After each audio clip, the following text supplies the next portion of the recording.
Edilene, eu nunca mais vou te trair, Edilene. Maione Cigano,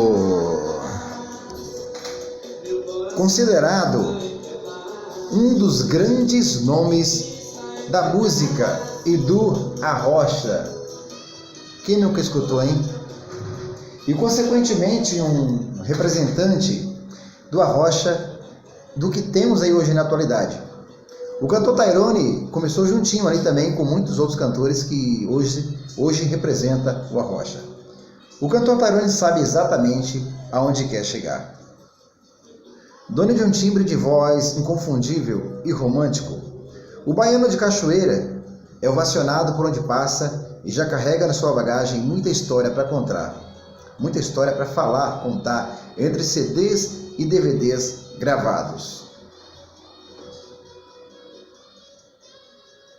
Teve um sucesso aí regravado pelo cantor Leonardo, né? Volte Amor.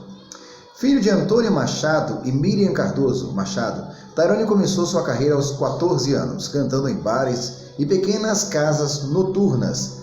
As baladas românticas sempre compuseram seu repertório, mas foi com o arrocha, ritmo que teve um crescimento muito grande aí, né?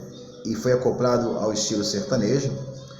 E um ritmo nascido aí na cidade de Candeias, na Bahia, que ele se tornou um grande fenômeno, inicialmente em todo o Nordeste.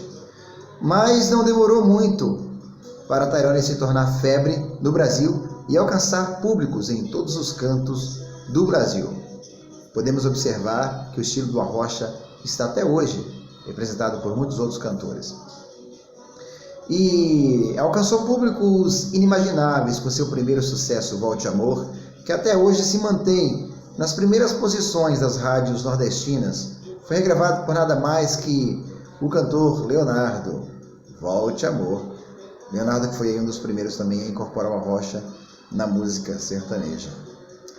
Com números expressivos nas redes sociais, ele ultrapassa a marca de 1,5 milhão de seguidores.